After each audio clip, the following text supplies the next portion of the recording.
Okay, we're going to start the Innovation Forum fairly soon. Aha. So if our judges would like to take the stage. Is there a seating plan? Patricia is sitting here. So, three more of you. There. Some more seating here. Patricia.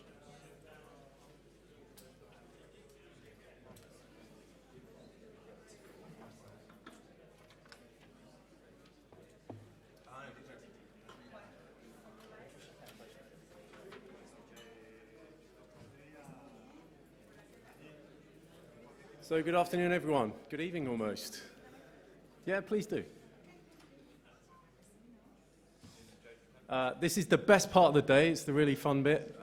If you were going to go in the other room, I would come back in here because it's where all the fun's going to be. We're going to be pretty tight for time, so I'm going to keep things moving really, really quickly. So I think we have all our judges here. Yes, we do. Okay. I'm Mathew Stephenson. I'm the European Director for our utilities, and I'm going to be chairing the Innovation Forum. We've got 6 presentations from 6 great technology companies that have been selected. And I think, having looked at those technology companies, we've got a really wide range. So this will stretch your technical understanding of the water cycle and the new things that are coming up across the water cycle. So our utilities, really quickly, we like to position ourselves in the middle of technology adoption. So we are independent consultants around supporting technology adoption, bringing technologies to end users, and of course supporting technology companies and investors with connecting with each other. Innovation is so important. It's almost not worth me saying that. I'm preaching to the converted here. But if you think back, if I think back to when I started in the water industry in 1995, the world is a very different place. The world itself was a very different place. The world of water was a very different place. But actually bringing new technologies and bringing innovations is really tough. It's really tough to make them work commercially. It's really tough to survive the competitive nature of the commercial market that we have. So today is about really looking at what these great technologies are, and our panel of judges are going to be asking them some really tricky questions, aren't you? Yeah. They're all primed and ready. But, these guys, our technology providers here, they've got a long journey. Some of them are at the fairly early stage with their development. Some of them are much more developed. So we should be having a range of discussions, and we've got a video joining. Mehdi, hello. There he is. Yes, so what I'm going to do is I'm going to ask our panel of judges to briefly introduce themselves and to give one thing that they think a really great innovation needs. So, Patricia, hello. Hello. Well, I'm Patricia Pastor. You have the mic? I'm Patricia Pastor. I'm the managing director of GoHub by Global Omnium. And thank you to invite us to the judge front table. And we are the accelerator and venture capital of GoHub.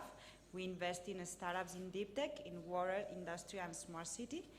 And our HQ are here in Valencia, and we have invested in 20 companies that can digitalize the industries, not only water, is our claim, but also industry all over the world and also in smart city. Thank you. Thank you.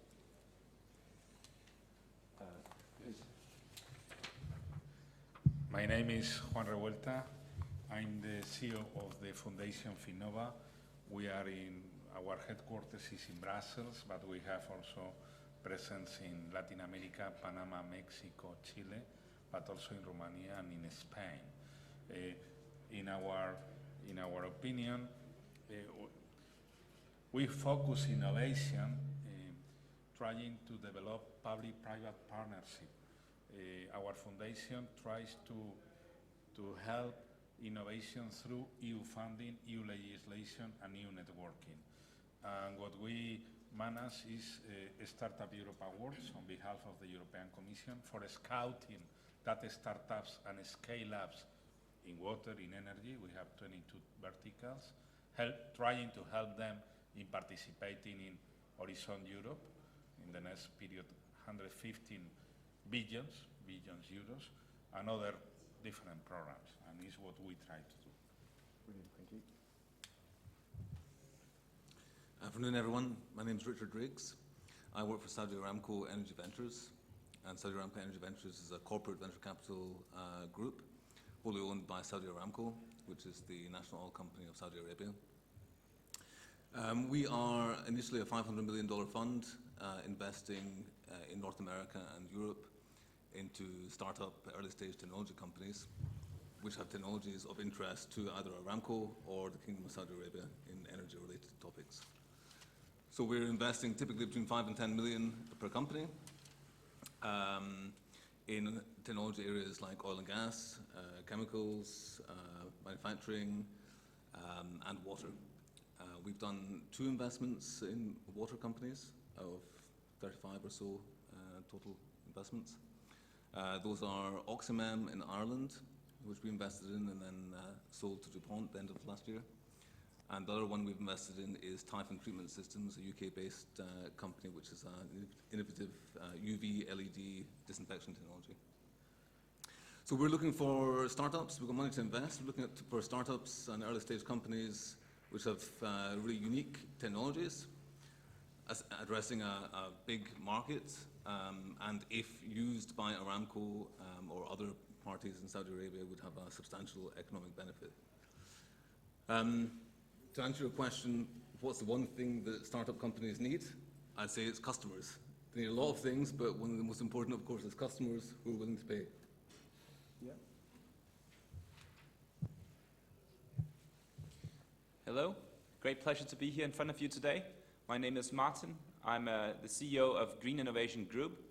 We make green business good business. We started off helping startups raise financing, and with that we acquired a lot of non-public data and green innovation, which we have used to give strategic advice to governments and large corporations. I'm looking for startups that can scale massively and affect hundreds of millions of people's lives, make them better. I have a crazy idea that I would like our grandchildren to live on a planet where they can breathe air, drink water, and eat food without being poisoned. Thank you. Hello, good afternoon. My name is Victor Monsalvo. I'm the head of eco-efficiency area in Aqualia, one of the companies of the FCC group. We are one of the leading companies, water leading companies in Europe. We share 1/3 of the market in Spain. We operate in 23 countries worldwide. We operate more than 400 wastewater treatment plants, 200 drinking water plants, and also more than 30 desalination plants. We are involved in EPC and also BOT, operation and maintenance projects worldwide. And from the innovation and technology department, what we are looking for is for collaborators to develop new solutions, basically thinking in a short term, but also we have a long-term view to change and modify how we manage the entire water cycle. Mainly these facilities is wastewater treatment and also reuse, especially in Spain and some of the countries where we operate. Drinking water plants, also desalination plants, especially for the reduction of energy consumption. And of course, we have to synchronize all these elements involved in the entire water cycle. So we are also looking for new solutions to synchronize all the elements. Thank you. Brilliant, thank you very much, Victor. So I think we have a really strong panel here, despite coronavirus and the travel restrictions that we've seen.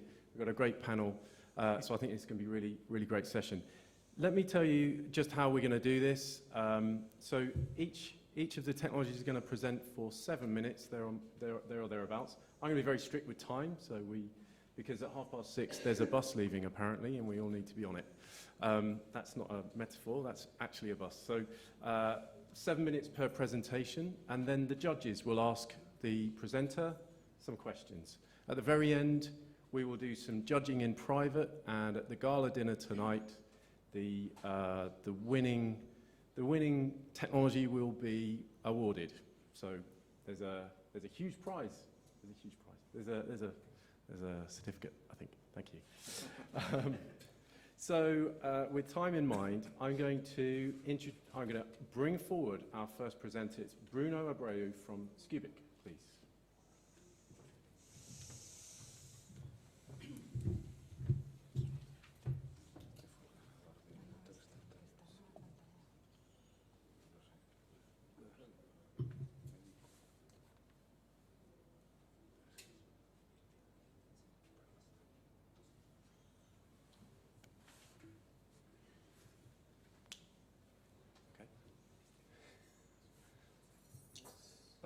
That's not Bruno, by the way. We'll just wait 2 seconds.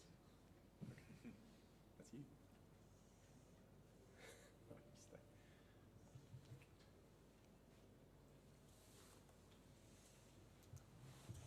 Yeah. Good afternoon. Oh, sorry, I'm not used to be in just one place talking. Good afternoon to everyone. Thank you very much for this opportunity to present to you Scubic. At Scubic, we develop analytic platforms for the smart management of water utilities. We are a startup or a young company. We were based on Abreu, that is a small city near Oporto, and we are the result of 4 years of R&D at that university that I'm transferring to the market over the last 3 years, and I'm having a lot of fun. But why we develop these things? As you know, and everybody knows, a water network is composed simply by the source, then we have to collect that water, treat it again, and then pumped again for the water towers and water reservoirs where gravity normally take that water to the end consumers, the households, the industry, and the agriculture.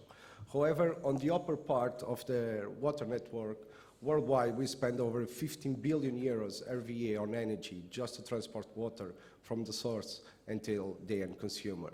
And this normally represents more than 40% of energy costs for any water utility in the world. Of course, this is an average cost, but is a huge cost for any water utility. So our goal is to reduce these costs, and we do this by an autonomous optimization systems for the smart management of these water networks. With this, we are reducing up to 15% on energy costs, we are reducing carbon emissions, and also increase the operational efficiency, and we can deliver the reports on and the KPIs on an automated way. But let me explain how we do this.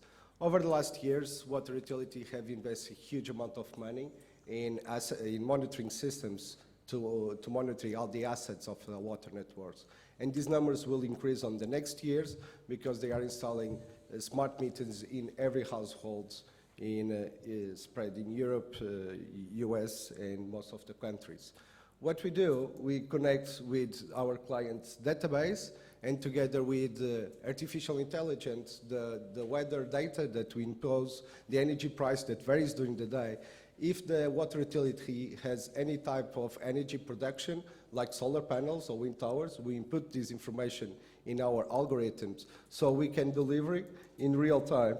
We cannot see very well, but we can deliver this information in real time, again, to the SCADA systems that control the pumps, and we just try to reduce the energy costs for that water utilities. So the main difference that we do is that we pick our algorithms to predict the water, the reservoirs levels, and also the water demand for the population and the consumers. But what we differentiate is that we say which pump they have to operate. This on a daily basis, 7 days a week, 365 days a year. Our web platform, our web platform, we have every information regarding the water demand prediction for the next 24 hours. Of course, we also have the digital twin for that network that we can customize by the customer, or the customer can make simulation. And we have our alert module that if something happens different than our prediction, we can emit an alert for the water utility, see what is happening. Like I say, the main difference that we do for most monitoring system is that we say we can see here in red and in green the orders that they have to fill on a normally basis. These with the only goal of reducing energy, but also importantly because we can increase the security of the water networks, since we predict, and if it's different from our prediction, something happens and it needs to be addressed. This can also be able to see in any mobile platform or any computer, and of course we have our KPIs being calculated in real time, which is very important for any operational manager to see what is happening on a daily basis. Just to give an example, this is real data from one of our tests where we can see the different price of energy with different colors in the background, and they were pumping energy on the most expensive ones. With Scubic, we are reducing the time that they have to pump on the most expensive time of the day on energy, and with this reducing money. We picked the energy that was consumed in peak hours and distributed for the other tariffs, the other energy tariffs that the water utility have. We launched Scubic last year on the market. We at this moment have 3 projects. One is with Águas do Norte, is the 3rd largest water utility in Portugal, and we aim to have reductions up to 6%. But with Innova, we are reaching reductions up to 80%, which a lot of money for them by the end of the year. Our 3rd project is with Águas do Centro Litoral, that we are having reductions of up to 7% on their energy costs. They are so amazed with this result that they will give us the entire water networks so we can optimize this in real time.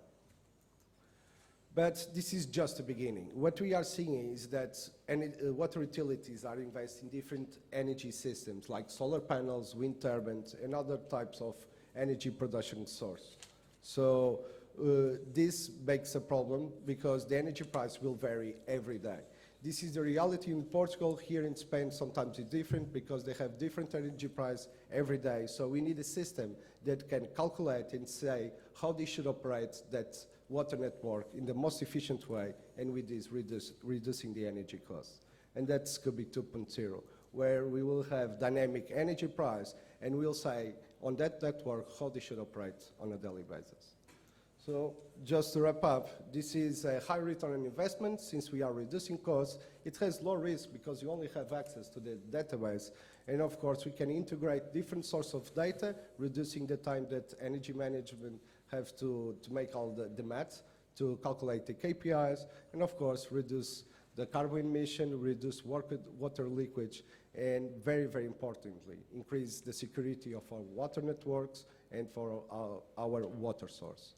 So just to finish, we are on fundraising mode, so if you want to spend some money with us, we are very pleased, but what I really want is more customers and more clients that are willing to test our system.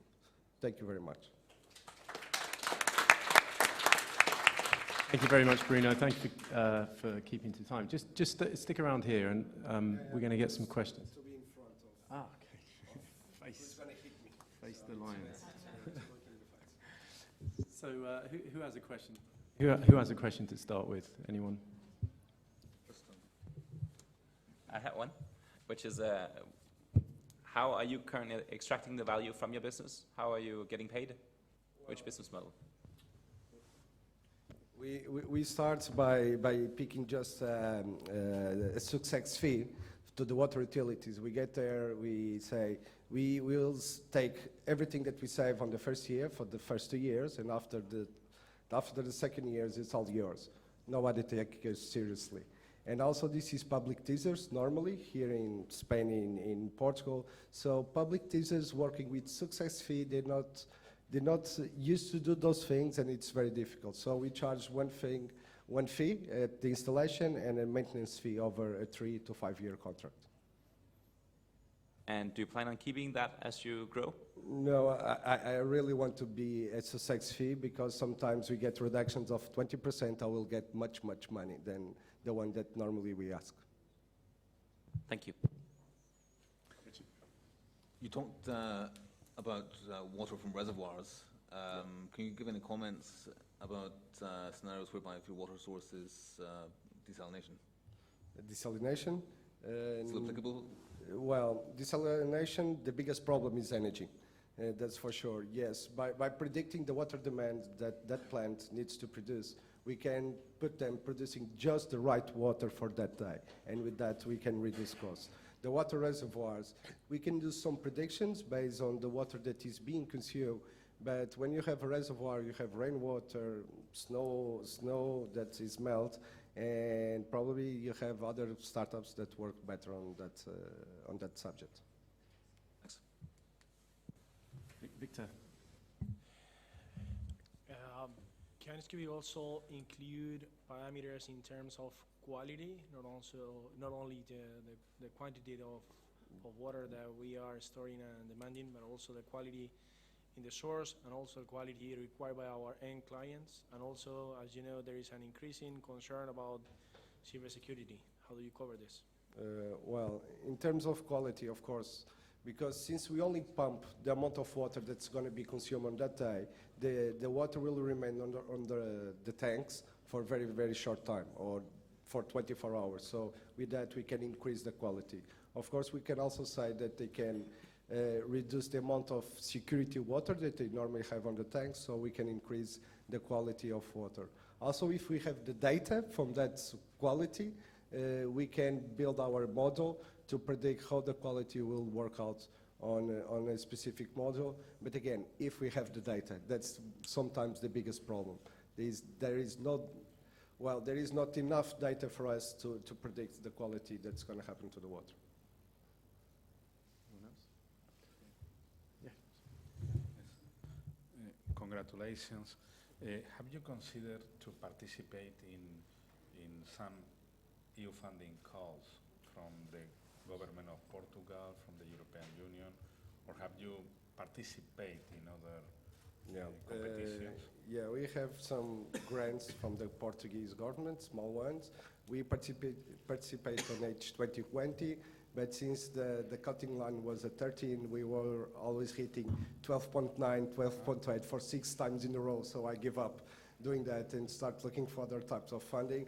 But of course, I would love to go again with that, since we already have real numbers with real clients, and probably with a partner here, with strategic partner, we can get with this type of funding. That will be wonderful if we can get that part.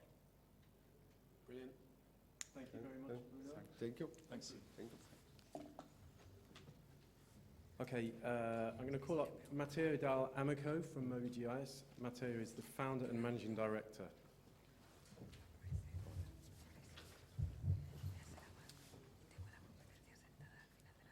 Thank you. Good afternoon, ladies and gentlemen.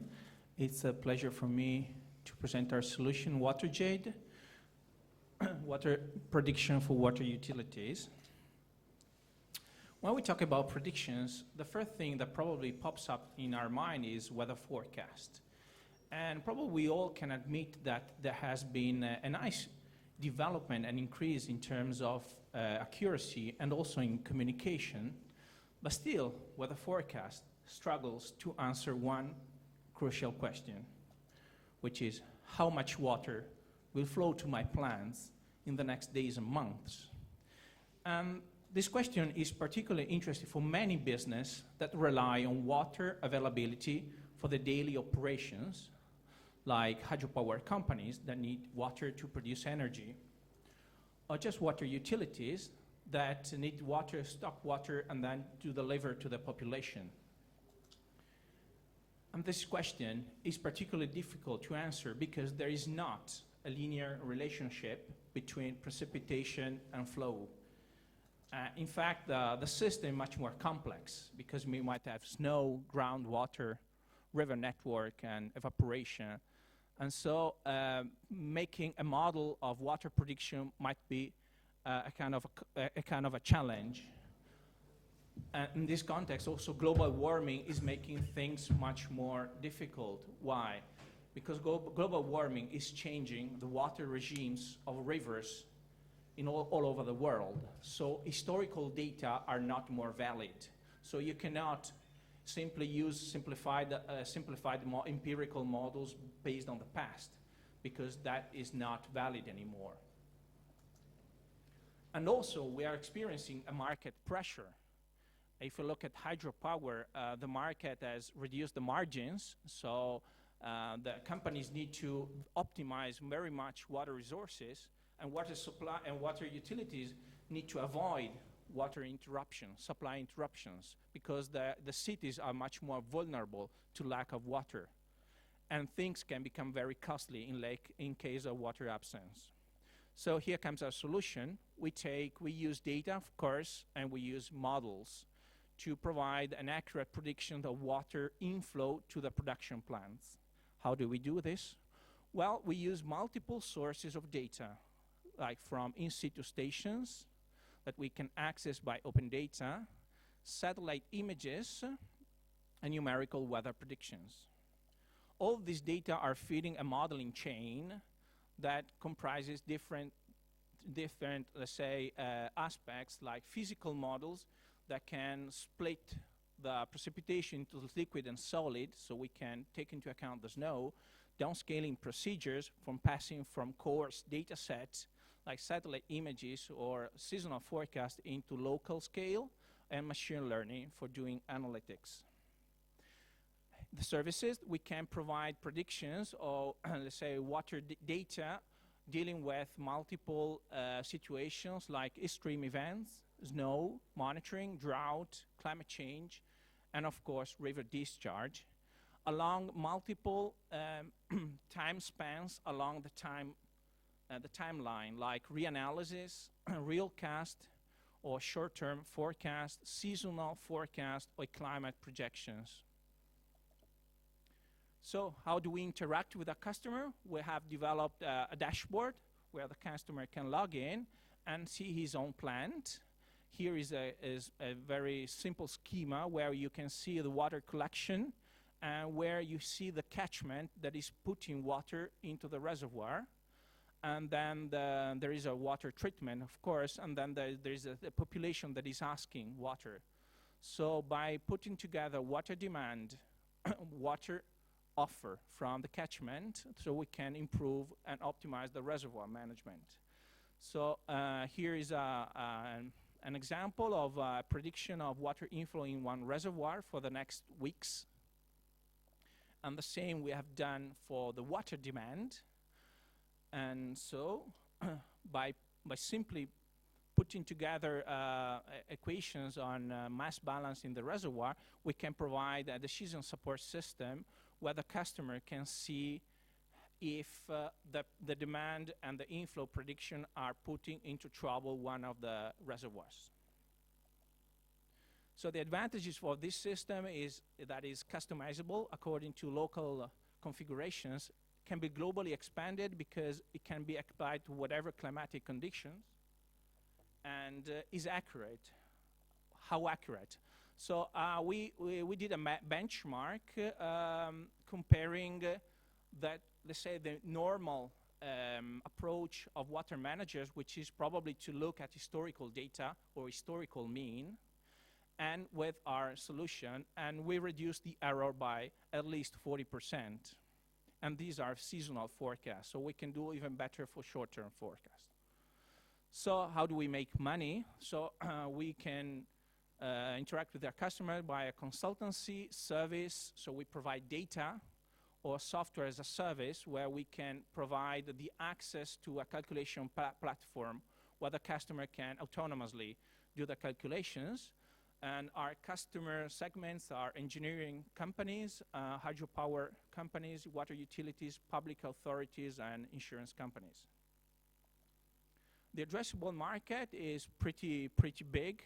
Just in Spain, we have more than 1,300 dams.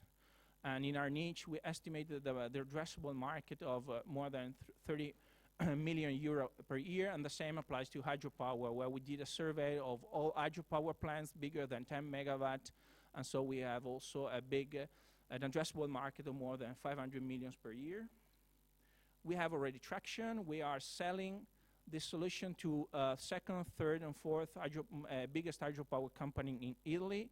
We are doing a pilot on water utilities with the municipality of Sevilla, and also we're working with a big reinsurance company. Our team, I have more than 10 years experience in marketing in the water business, and back in the office we have enthusiastic team members that are dealing with the software development, customer care, and communication. So if you think that water has a value, I'm pleased to answer to your question. Thank you very much. Thank you very much. Very interesting. I think we're seeing data analytics as a common theme in some of our technologies today, but that's great. So who would like to go first with a question? Okay. Patricia. Congratulations for your solution, but how do you think that your dashboard platform will be positioned in the market and in the global market and advantage the rest of the companies that have the same solution?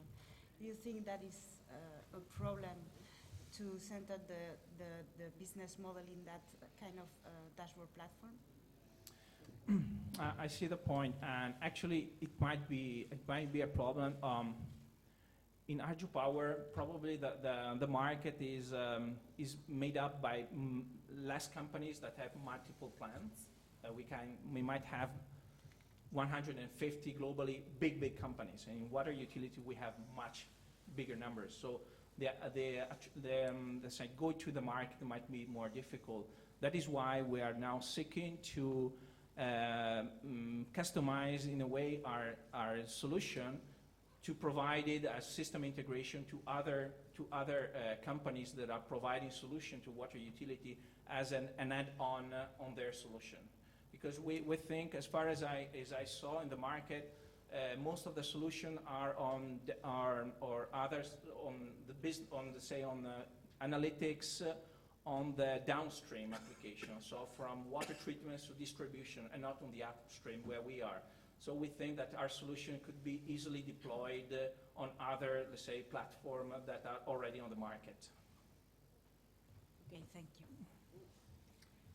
Anyone else? So what is the average cost to not solving the problem properly, as it is right now, for your typical customer? And what is the price in comparison? Okay, the average cost depends very much on the event, on the extreme event.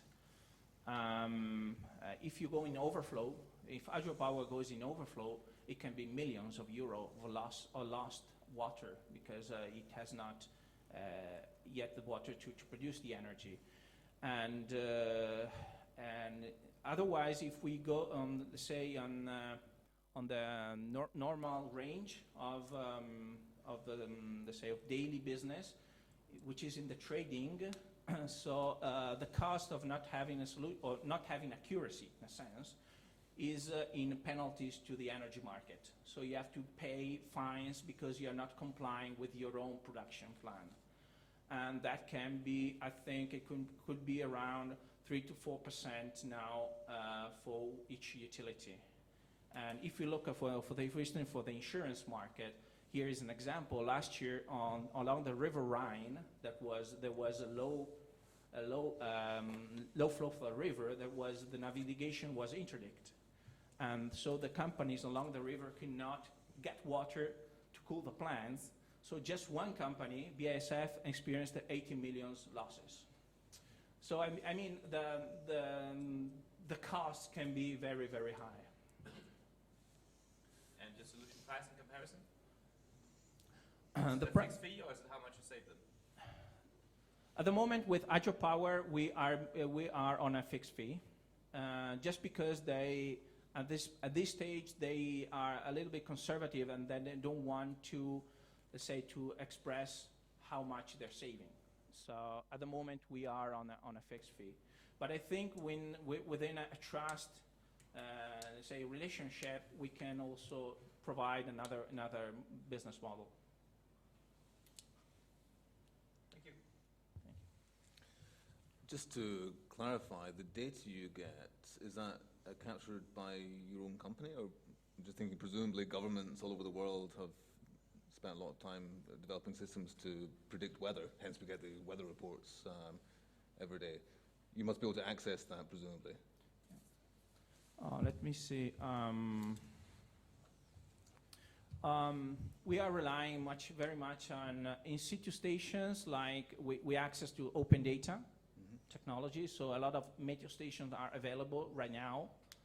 And so we have in situ, and for global reach, we're using Copernicus data stream, so we can access to, let's say, seasonal forecasts all over the world, and also satellite images all over the world. So, and as far as numerical weather prediction, we have our own model running. We are running our own, say, predictions, taking in, the GFS, which is the global forecast model of the US, which is open data, as a, let's say, as a boundary condition that we nested for having high precision forecasts. Okay. So I think it's not a problem of getting data. It's enormous, the quantity of data available. The problem is in the intelligence to extract the value out of the data. Mm-hmm. Okay, thanks.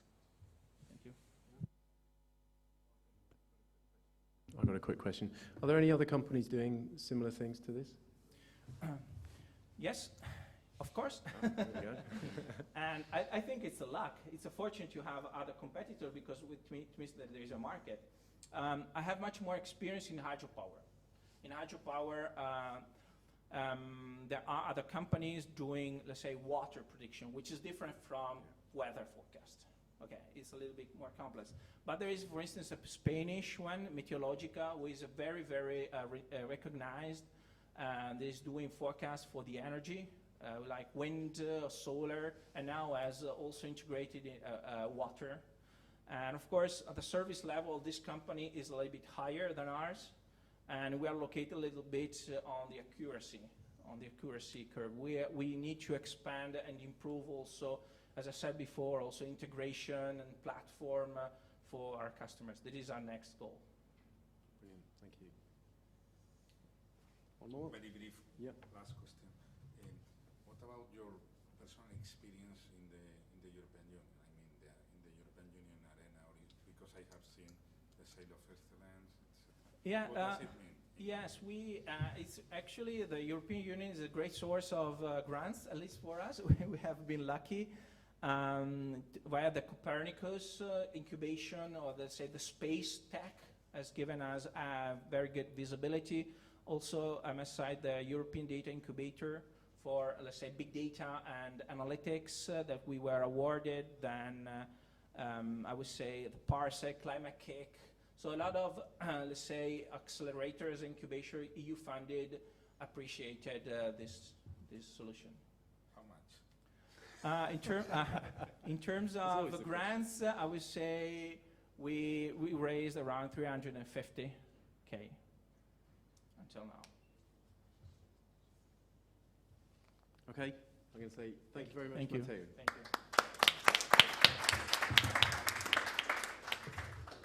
Okay, so we're doing okay for time. So next up, we've got Mehdi Khoury, who's joining us from cyberspace. Hello. Are you there? You are there. Where are you, Mehdi? Yes, I'm very good, thank you. I had the flu, so I thought it wouldn't be a great idea to just take the plane right now. No, probably a good idea. Okay, so over to you to introduce yourself and your technology. All right, let me share my screen because I'm going to show you games, and there's nothing like, life is just too short to show PowerPoint slides of the software. Let's just look at it straight away. So what we are doing at the University of Exeter, and also now at KWR, is we're making serious games. Now what's that about? Well, it's not for couch potatoes or just for kids.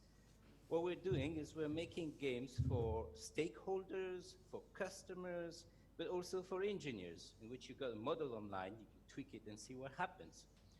So a couple of things. I'm showing you the village of Millbrook. We got this little virtual village with all sorts of history, and what has happened recently to it. For example, it was flooded recently multiple times, and the residents in Millbrook in the UK were very upset.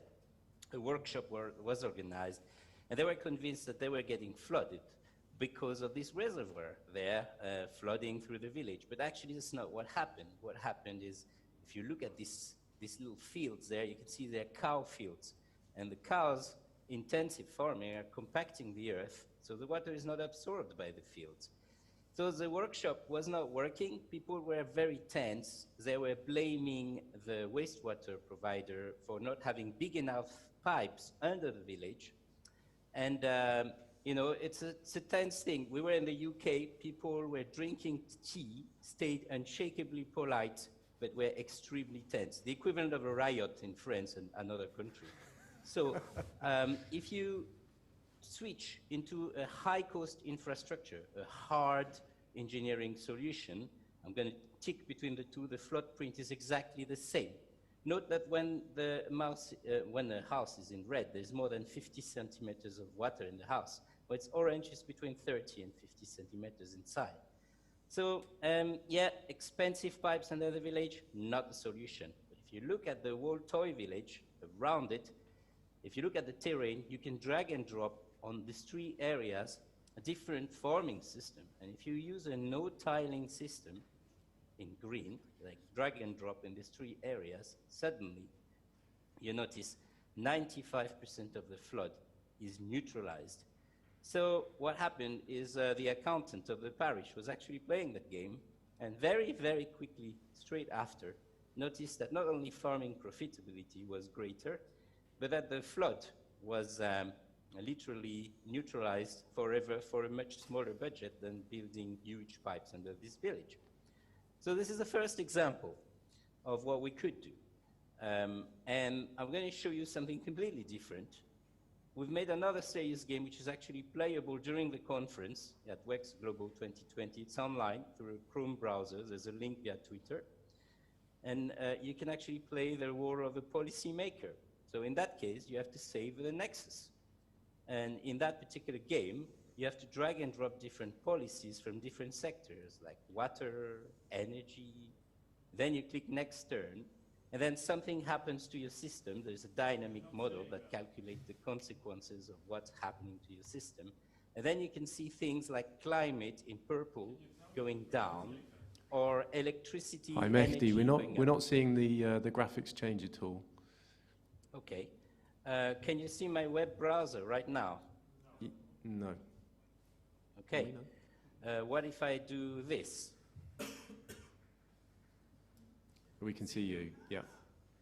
What if am I sharing my screen? You were, yeah. Right, okay. Can you see this? Yeah, now we are, yeah. Okay, sorry. So this is what you would see if you go to the web link in Symphony Nexus, as it's been advertised at the conference, and you drag and drop different policy cards.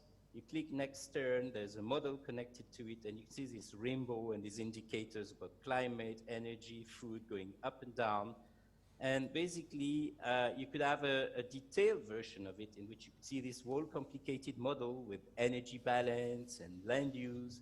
And when you click on a policy, you see the blue path of the variable influenced by this policy in your model. And you could see the chain of effects to the nexus. So some policies have a bigger impact, like energy, through climate and energy and water and so on. So you can, for the first time ever, mix these different things together and see what happens to your little country. There's no school for policymakers. It's a bit of a first-timer thing, but we are hoping to get things out of it. So it's not just a game. What we do is we give people a questionnaire before they play the game and the same questionnaire after they play. And the questionnaires is like hypothesis. What do you think the solution to that problem is?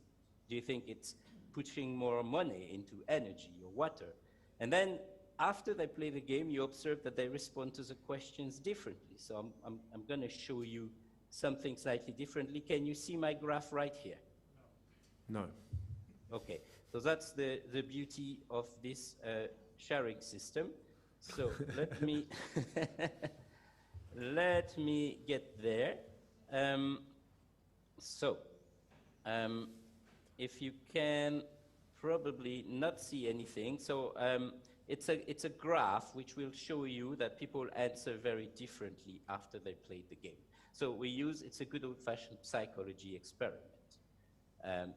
What happens there is you basically just get people to confirm or reject hypothesis. And at the end of the day, it's a soft solution that you can find sometimes to a hard engineering problem.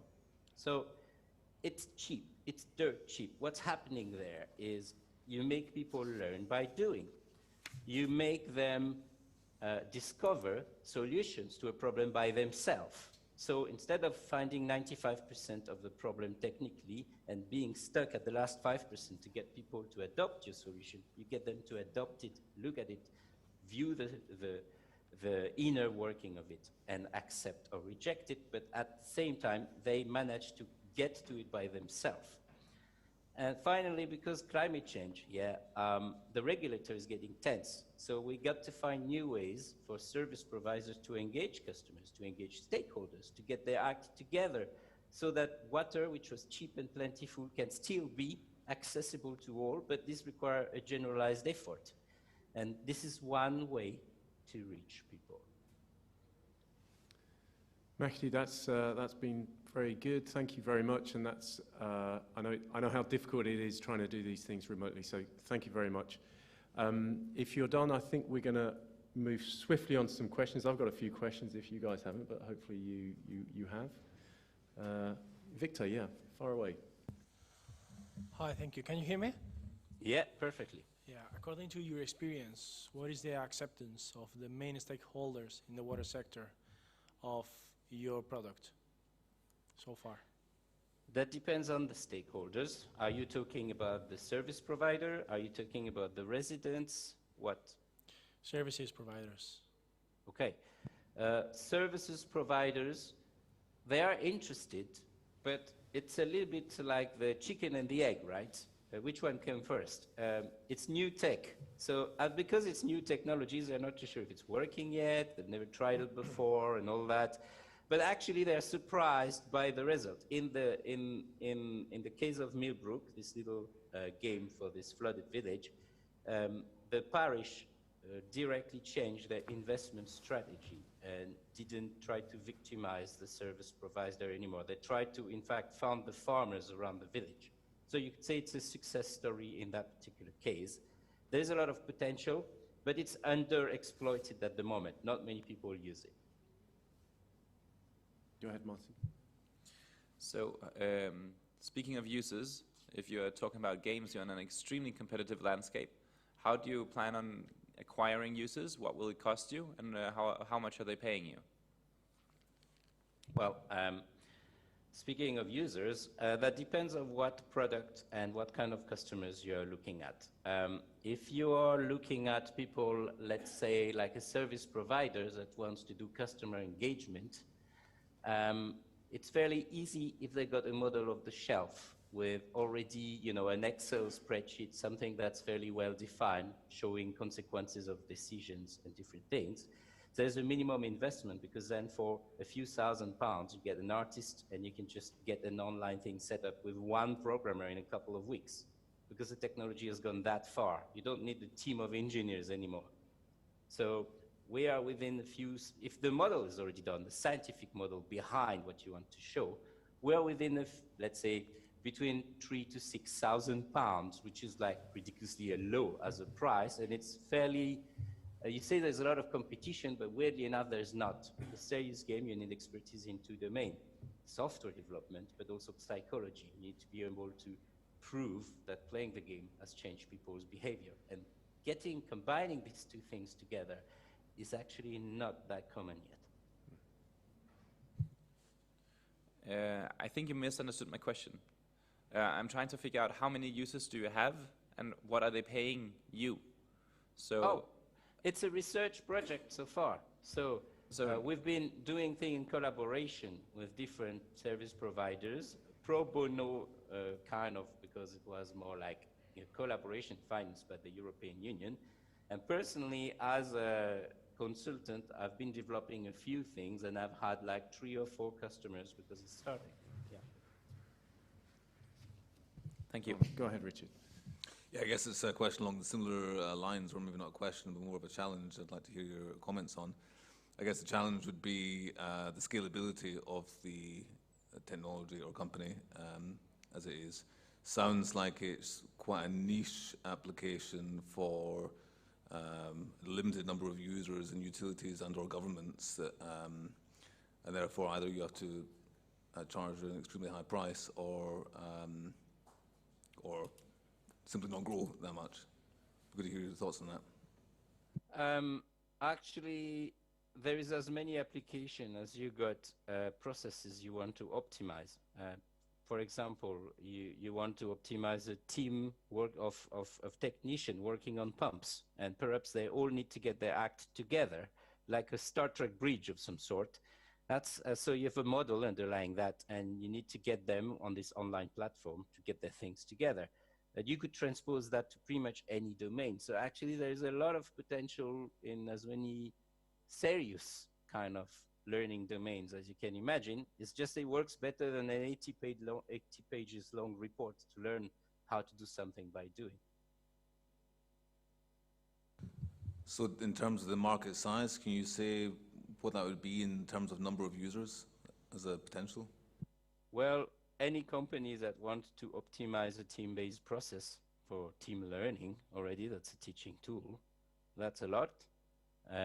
Also for policy making, I think it's not a great market in itself, that one, but it's something that can be developed for teaching, for universities. You could have courses started already where you don't necessarily have the usual pattern, but you could have actually a serious game that can be played over several days, if not weeks. And the cost is minimal because once the application is developed, it's a matter of having it online. Great. I think there's obviously a few questions about that, but clearly you're at early stage with this. So I think thank you very much, Mehdi. That was a great presentation, and thank you very much. We'll move.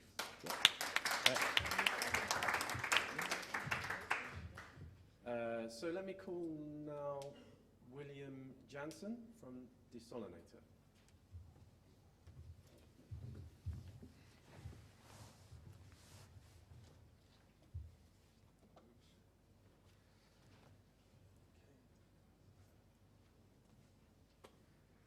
Thank you, Mathew.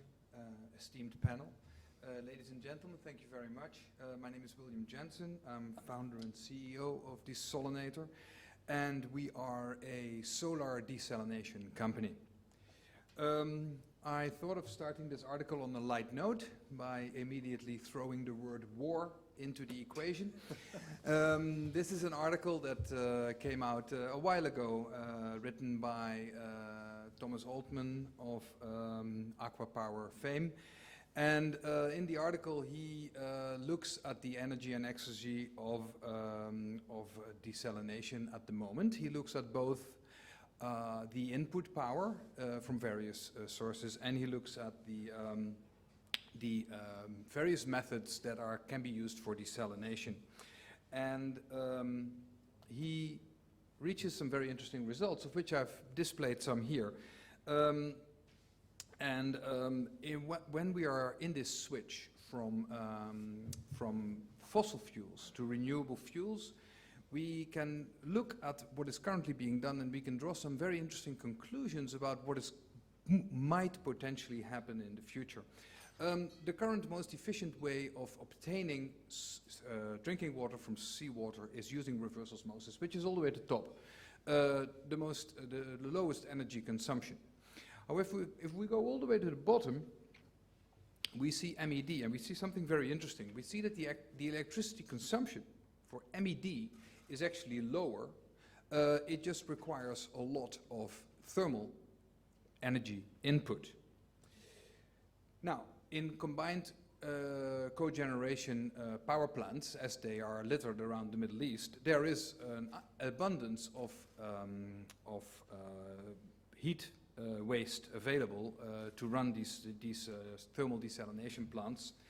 But it is interesting to look at the juxtaposition of the two. So if we move towards more PV-driven solutions, we come upon a solution that Desolenator is suggesting. It is a patented PVT solution where we use standard PV panels, and we use these PV panels to obtain PV electricity, like a standard PV panel, but we also harvest a thermal component, and we can raise the efficiency of the combination of harvesting both thermal and electric energy from 15% standard to about 60%. So we use this technology in our plant that we're currently building at DEWA in Dubai at the Jebel Ali power station, where we're building a demo desalination plant for DEWA. And we're using a couple of innovative ideas in this plant. The basis is a very efficient energy harvesting using our own PVT panels to drive the cost of the harvested kilowatt hour to the absolute minimum. And at the same time, storing this energy in a very clever way, storing the thermal energy and storing the electrical energy, so that we're able to run 24/7, where thereby removing the problem of intermittency between solar availability during the daytime and no energy availability during the nighttime. So currently we're building the showcase for DEWA, and why would DEWA want to get into such an equation? It's very risky to work with startups, guys. You should know much better. So that brings us to this graph that I have brought with me from the IDA conference in Dubai just about 4 months ago. And it shows a very interesting picture, and our technology is not yet in this table that came from KAUST University in Saudi Arabia, but it very clearly shows that the cost per cubic meter for the combination of PV and RO is very disadvantageous because of several reasons. If you want to use PV RO, it is very difficult to build a battery the size that you're going to need to run 24/7. So what the PV RO operators do is they run only 8 hours a day. But if someone can come with a technology like the technologies that you find on the right-hand side that run 24/7 based on CSP technology, for instance, they only need to install 1/3 of the capacity because they can run 24/7, whereas the RO guy needs to produce that water in 8 hours. So our technology is very much focused on becoming the lowest renewable, 100% renewable solution to achieve the lowest cost per cubic meter in various off-grid and remote locations for capacities up to about 250 cubic meters per day. Thank you very much. Wonderful. Brilliant, brilliant timing. Thank you very much. Okay, who wants to start? I know we've got some desalination experts. I'm looking over at Victor there for his input. Yes? Yeah, please. Can refresh your go-to-market and your pricing? Yeah, very much so. Our go-to-market is simple. We are a new technology on the market, so we will have to prove ourselves. So in the first 2 years of our go-to-market, we will focus mainly on capital goods sales. So we'll find customers for our solution, and we'll sell them our solution as a module. We have found several verticals that we think will offer us nearby business, and we will sell them our solution as a capital good. We will then slowly transition into channel sales, and for a period of 3 to 4 years, slowly, hopefully, move into a water as a service solution at the end. And you say that you are in Dubai? Yeah, our launch customer is the Dubai Water Authority. Your only customer now? Our launch customer. So we have a project in India, second project in India, and we're about to engage in a third project. Okay, thank you. Thank you. Nice presentation. This is what the desalination market is waiting for, breakthrough technologies. But I would like to know what is the roadmap that you have defined in terms of timing for the scalability of the process, first question. Second, once you reach the industrial scale, which is the expected production price? When we will reach? When you have the full scale system, what is the expected production So price? we will reach the full scale system this year, and the current price that we will achieve per cubic meter of water is €1.35. It is our aim, as we get our supply chain up to speed, to drive this price down below $1 per cubic meter. That we can show you that, and there is no doubt about that. There are people on the panel who have seen the graphs that this is achievable. And on the scalability of the technology, we see currently for us a first hurdle at about 2,500 cubic meters per day, and a future hurdle at about 10 to 20,000 cubic meters per day. The problem basically becomes the transport of the thermal energy to our plant. The bigger you grow, the bigger your array gets. And if you're on the coast, of course, you can only go one way, and that is inland.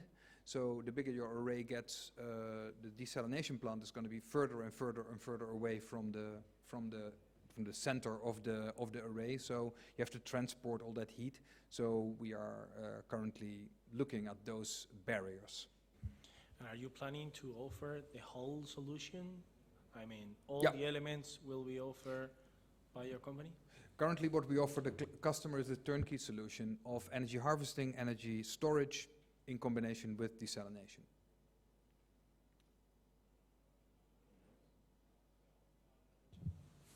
Nice presentation, thank you. Maybe you can give some comments as to which type of geography would be best suited for this technology. Thinking of geographies with very low electricity prices compared to those with higher prices in islands, for example. Yeah. Where do you think would be most attractive from a market position? So our technology is difficult to deploy in Europe, especially due to the European winter and the fact that the solar irradiance goes down significantly. We focus ourselves between the two tropics, and tropical belt is for us the most logical region to deploy our technology. And then after we have set the belt around the globe, logical markets become markets that have an unstable power grid, markets that are locations that are slightly remote, island applications, and applications where people are creating temporary solutions. Think of UNHCR applications alike. Have you considered some islands as Canary Islands? Yes, directly tying into the idea of applying for some European grants. There are several calls this year for grant applications for Southern Europe, for islands that have unstable grids and that are suffering, amongst others, through climate change with drought. And our solution of being able to harvest energy on our site and store energy in combination with desalination might be a winner for some of these calls. Yes. What are your revenue and bottom line targets for the next 5 to 10 years? They're brazen, I might say. We expect to sell 6 systems this year and 15 systems next year. Those are as capital sales projects. And in the years after that, that transitions into a channel sale and eventually into a licensing fee. I can give you the numbers, but I don't know them off the top of my head. But it is a significant revenue number. But the system costs about 2.5 million euros, and means we do about 15 million in sales this year, and about 40 next. Thank you. Just a quick question for me. Does the footprint of the panels, do you compromise anything with the footprint of the panels? No, the size of the panels is virtually the same as a normal PV panel. What is a disappointing conclusion for people who are not familiar with desalination is that if you want to do municipal size desalination, is that you will find that if you would want to build, for instance, an array the size that could provide Dubai with the water that Dubai needs, you would virtually need to build an array the size of Dubai. Yeah. That is how powerful fossil fuel is and how space efficient fossil fuel driven desalination is. Brilliant. Thank you, William. I think that's it from the panel. Yeah, great. Thanks very much. Thank you. Okay, good stuff. So I'm going to ask Malcolm Fabiyi to come forward. He is from Drylet. He's the COO and the VP of Operations. Thank you very much.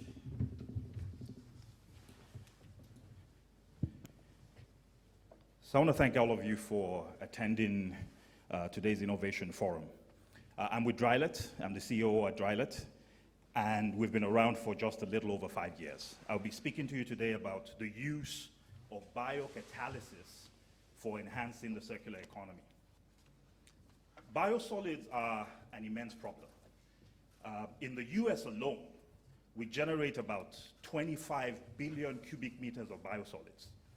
Right now, the fate of those biosolids is a lot of them would end up in landfills, where they would generate fugitive methane emissions, and there's a significant cost associated with dealing with them. The reality, however, is biosolids are also an immense opportunity, because locked inside every kilogram, or every cubic meter rather, of biosolids is about 200 cubic meters of biogas, is about 25 kilograms for every cubic meter of nitrogen and phosphorus that can be harvested and turned into a fertilizer. What we do today, for example, in wastewater treatment plants, is we try to capture some of that potential using anaerobic digestion. But the best anaerobic digesters we have would typically give us no more than about a 50% conversion of the potential inside the biosolids. So if you get a 50% volatile sludge reduction, that's typically what we would get out of our best systems. The question that we've set for ourselves in Drylet, the mission we've set for ourselves, is that are there ways in which we can actually boost nature? Are there ways in which we can try to understand the microbiological process better to intensify generation and unlock more of that value? If we look at the anaerobic digestion process, it's a 4-step process. The rate-limiting step in anaerobic digestion is actually the first step, which is hydrolysis. And all that happens in hydrolysis is we're taking these large solids, bacterial cells, manure, whether that's from swine or from cattle or from poultry, biomass from different types of planted biomass, and we're fundamentally breaking down those solids. That is the rate-limiting step. And as you look across all the different steps in anaerobic digestion, they are all biologically and microbially mediated. So if we were to leverage nature, the way we would do this is that we would go into each step, identify the microbes that are important, the microbes that can actually boost the process, and find ways of targeted delivery of those microbes into the system. It's an incredibly difficult challenge.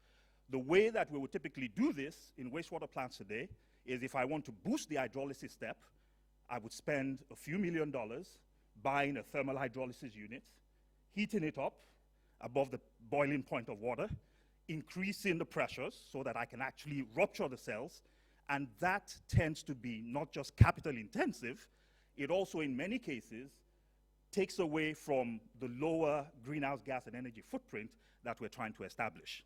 So what we basically do in Drylet is we identify targeted microbes, we find ways of delivering those microbes. It's critical to ensure the viability of the microbes, and more importantly, not only is the process zero capex, it also helps us reduce the overall footprint. So this is what our solution looks like. What we're basically doing is we're integrating microbiology and material science. We identify targeted microbes that perform specific functions, in this case, boost the hydrolysis step. We integrate those microbes inside a porous medium. That porous medium, this is exactly what the product looks like. It's a dry powder. And what we're able to do is, because of the very large surface area of the material, 140,000 square meters for every kilogram, we're able to ensure that, one, the microbes embedded inside have access to food, carbon, nitrogen, and phosphorus. The second thing is it protects the microbes. If we're going into biological systems that didn't have these microbes in sufficient quantities, it means nature didn't select for them. We have to find ways of overcoming that selection pressure. And then finally, it's important to ensure that we can actually not only deliver the microbes, but ensure that they are retained within the system. The alternative solutions to what we do are high capex, high energy systems. So what you're looking at here are different types of methodologies for delivering hydrolysis. It can be thermal hydrolysis, it can be pressure homogenization, where we're using shear to rupture cells, it can be chemical hydrolysis. That's a unit that I used to work on when I used to, in a former life, and then it can be things like ultrasound. All we're trying to do is to stress the cells and rupture them and enhance lysis. What you see on the right-hand side is our approach. It's a simple process. That's me dosing the product into the overflow from a thickener going into a digester. And all that you need is a scoop, a pail, and a lot of that process can be manual. It can also be automated if you need it to be. We've applied it across a range of different types of digesters, from plug flow systems to lagoon partial mix systems to complete mix systems. These are different case studies that have shown, on average, over a 30% increase in gas generation. You typically see that gas increase within one sludge age, which for many digesters is about a 20-day time frame. A kilogram of our product would generate about 1,000 kilograms of incremental sludge reduction. You're generating a cubic meter of gas for every kilogram of sludge that's reduced. So a kilogram of the product on an incremental basis can get you about 1,000 cubic meter more gas. The way we determine our dosage is by determining how much more gas we want to generate. In terms of our business model, we offer our clients and prospects a risk-free demonstration. 60 to 90 days, you pay absolutely nothing. Our business model, our preference is a performance-based model where you pay us per cubic meter of incremental gas we generate. And by the way, because we're reducing solids, you get the solids reduction as an incremental benefit. So not only do we give you the value of the gas and the benefit of generating more gas, you're offsetting about $25 per wet ton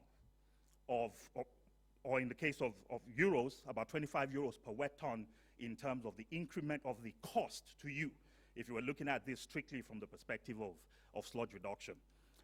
We have an extremely competent board of managers. We've been around for 5 years, as I said, a very experienced team in terms of the management profile of the company. And I'll leave you with this quote: all that we've done is to look deeply into nature. All that we're doing is we're looking at the biological process and identifying the rate-limited steps and coming up with very simple, straightforward solutions that help us significantly boost the microbial process with microbes that are already available in nature. Thank you.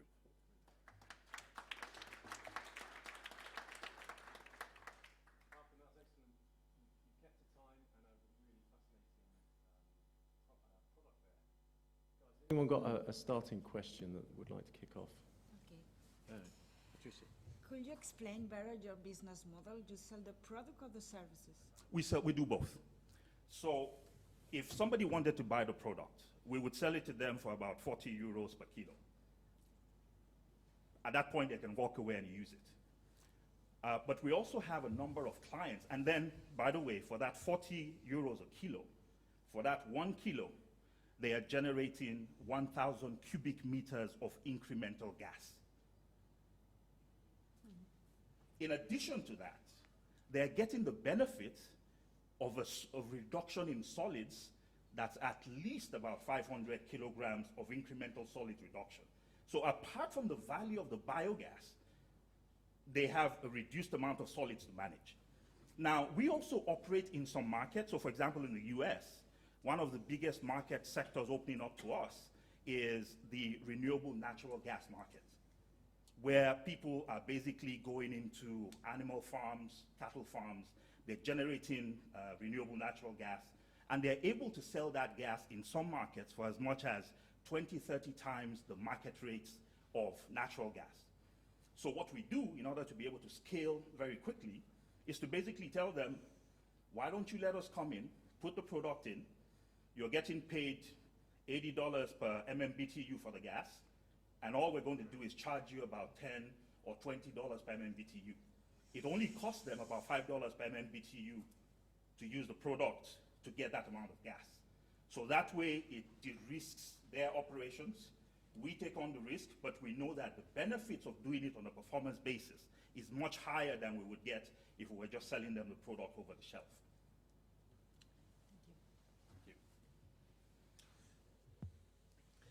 Just a question on the, I guess, the scalability of the business. The materials which you're selling, are you manufacturing them yourselves in-house? Any restrictions on scaling up the manufacturing or capital intensity or that process?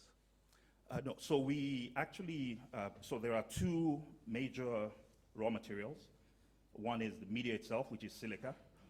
That the source is practically inexhaustible. Part of the reason is silica oxide is actually a significant component of salts, spices, and condiments. So there are industries that produce that. And then we bring in the microbes themselves. That also is a very significant, we have access to remarkable amounts of that. We do toll manufacturing, so we have contract operators that we work with that are then able to, so we can scale very quickly.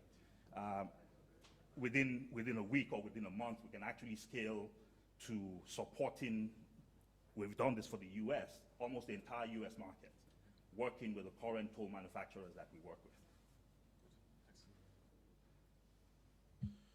Hi.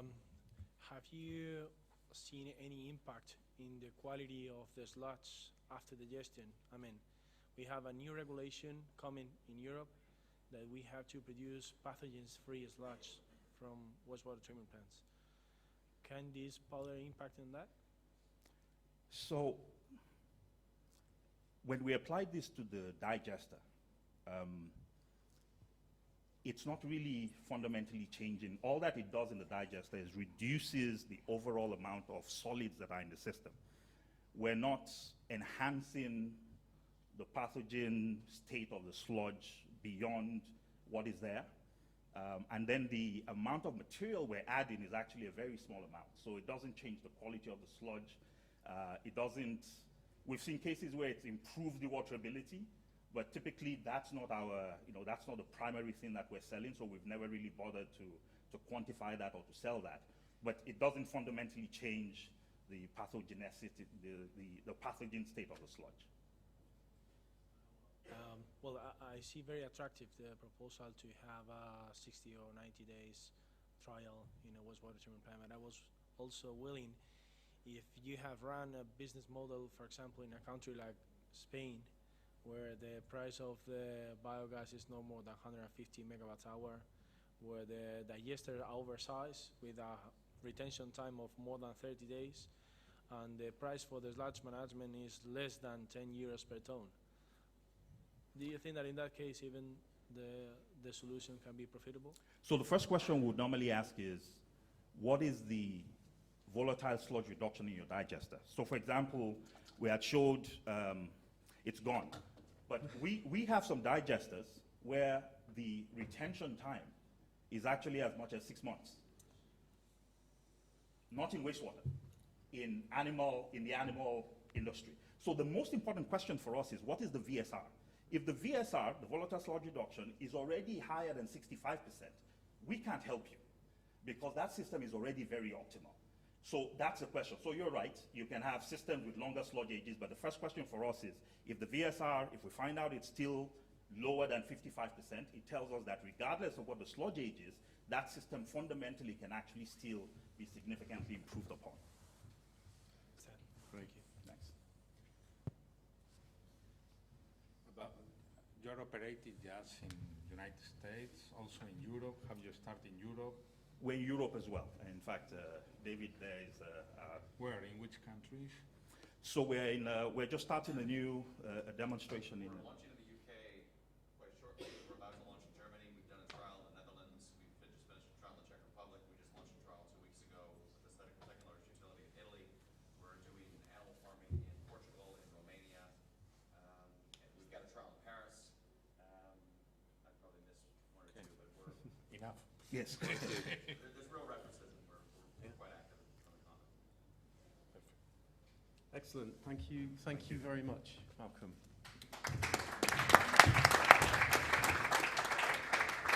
Our final speaker, been waiting patiently, is Craig Mellor from Deer Technologies.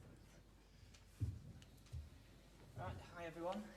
So I've got quite a different background and quite a different product to present to you today.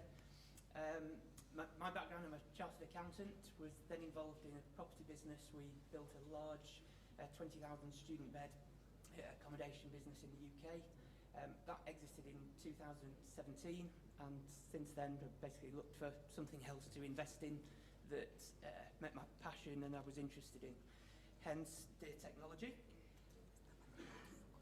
So Deer Technology, relatively new startup private company. It's based in South Wales as the head office, a very impressive team of non-exec. Sorry.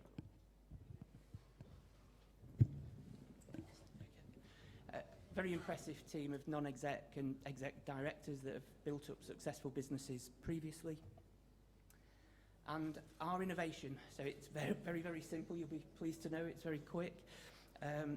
Ron Seal does exactly what it says on the tin. Ours sends exactly what it says on the meter. So on the face of it, a very simple innovation. But obviously there's value in data. We've heard a lot of talk in the last two days in terms of the importance of getting that data from the meters. There's obviously talk about smart meters and traditional AMR units, but this is a cheap and effective solution for getting that endpoint data into your systems. So I suppose the tagline is turns dumb meters into smart meters, quickly and cost effectively. And obviously data and the cost savings that can result from that. And I think because the product's there now, it fits on any existing meter, doesn't need a pulsed output. It's there to be deployed and can actually make savings and real difference now. So how it works, simply, and given a chartered accountant and not a scientist, this will be fairly simple. But starting with any meter, can be an analog meter or a digital meter. And there's a limpet reader that goes on top. It doesn't obscure the meter register, it just sits aside from it. And within the device, there's basically 4 to 6 mini cameras that take digital images of each part of the meter register. Is then sent to the back office where that 6 images is put together into a single composite image, and then with OCR recognition is then transferred into a time and date stamped data value. So I've been involved with the business about a year or so. When I got involved, so I'm the director and one of the major shareholders. It basically started off life just as a simple product that then someone needed to walk by with either an Android phone or a newly developed hand reader in order to get the Bluetooth reading. That was fine. There's deployments there where individual customers, small managed enterprises want that ability to get data in difficult to read meters, but clearly probably not that scalable into the sorts of volumes that we're wanting to deploy this into. So we then developed an automated reader to go along with it. That has a separate battery and communications pack that can communicate with the limpet reader, basically to get an automated read, a lot cheaper than traditional AMR solutions. The latest iteration, I guess as we've come to realise the value in the data, is a larger battery pack, basically, where hourly reads can then be undertaken. And that data goes into a back office portal that's securely available online. And we'll chat a bit more about the customers that we've got, but really we only see that as an interim solution. It goes from an API there into whichever proprietary systems retailers or utilities have got. So very briefly, why is it so innovative? Doesn't require a pulsed output. It's fully waterproof. That took quite a bit of development to get that right. And we've spoken about the photographic image. This is a massive point. It can obviously retrofit to practically any existing meter. Doesn't need pulse output or any meter replacement. And in terms of the read frequency, if a utility was just wanting to do accurate billing every month, for example, that can be done. But there's also an upsell opportunity to the end customers if they want more frequent readings to better control their data.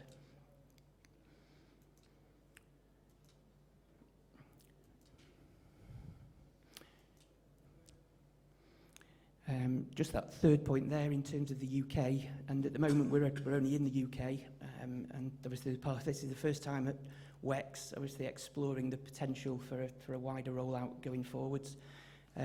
Interestingly, in the UK, where there's regulatory requirements for a manual read, even though this is producing in effect an automated read, it's classed as a manual read, so no more people in vans going around reading meters needed.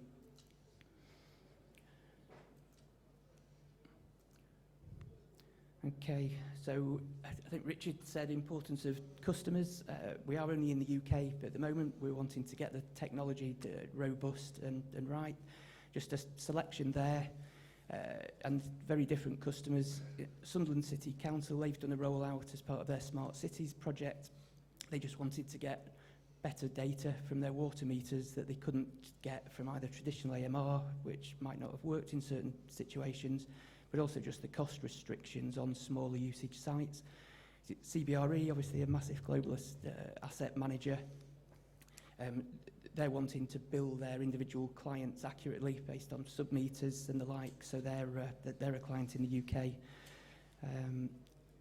And then we've signed confidentialities, not with Way, but a couple of other retailers in the UK, and we're doing a rollout with them, basically so that people don't have to now go around manually reading meters.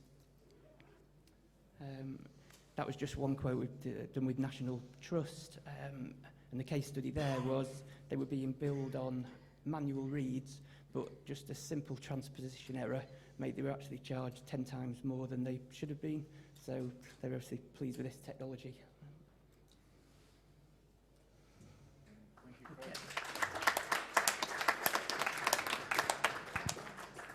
Okay, so straight into questions. Richard. Can you give us an idea of the economic benefit of this compared to simply changing out your meter with a smart meter, which I think are quite readily available these days? Yeah, sure. So I think when you look at the competition, is it smart meters, which then obviously need the whole installation process of that. And I suppose the other competition is the traditional AMR providers that in the UK might be 25 to £30 a month it works out at. I think any situation that we want to look at, we believe that we're going to be able to be cheaper than that situation. So yeah, happy to have like a separate conversation on that to prove that to you if it's of interest.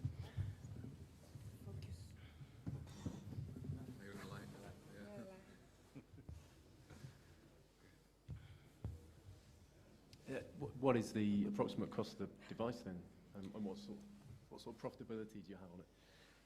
Yeah, so look, there's obviously quite a range of products there, whether it's a manual read device, which is a very cheap solution, so that could be, let's say, circa £100. Then when you're getting into more frequent readings, then the cost will be up from that. But yeah, all those different customer segments, they can obviously see the financial benefit as well as the health and safety and sustainability piece as well. Did you check do you have experience in the reliability of the system? How long have you been running the systems on site? Yep, sure. So we looked relatively early stage, and I think in that last year it's taken a lot of time to get the core product right, but then also develop the auto reader product sort of around it. So we have had deployments in the field for the last year or so with Sunderland City Council and the like. So it's working, but we're not outside of the UK at the moment, and we're only just starting the rollout with the retailers that we've signed confidentialities with at the moment. Again, same question. Did you think about security using your systems? Do you have protocols to have a secure system? Yeah, so it's all encrypted, so understand, and obviously secure access into the portal. But yeah, if we have a more direct conversation, I'll get you the details to support that.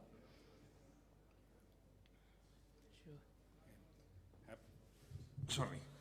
Congratulations. Have you considered have you listened about the fast track to innovation call under Horizon 2020, or to work with a big corporate to go into the global market? Yeah, so look, we're definitely open to that. I think the funding model that we've got at the moment is some high net worth individuals that have backed the research and development to date. We've had some funding from Development Bank of Wales, who saw the potential with it as well. But the potential, I believe, is far larger than that, and clearly some useful strategic partnerships would be attractive, yeah.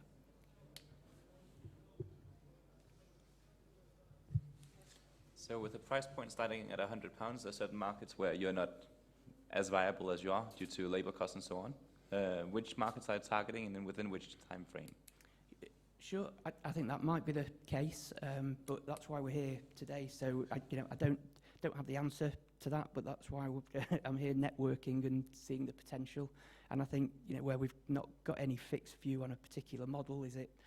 We've done the various capital sales, software as a service, as a monthly charge for the retailers. And I can see other types of model in other markets, whether it's licensing or strategic partnerships.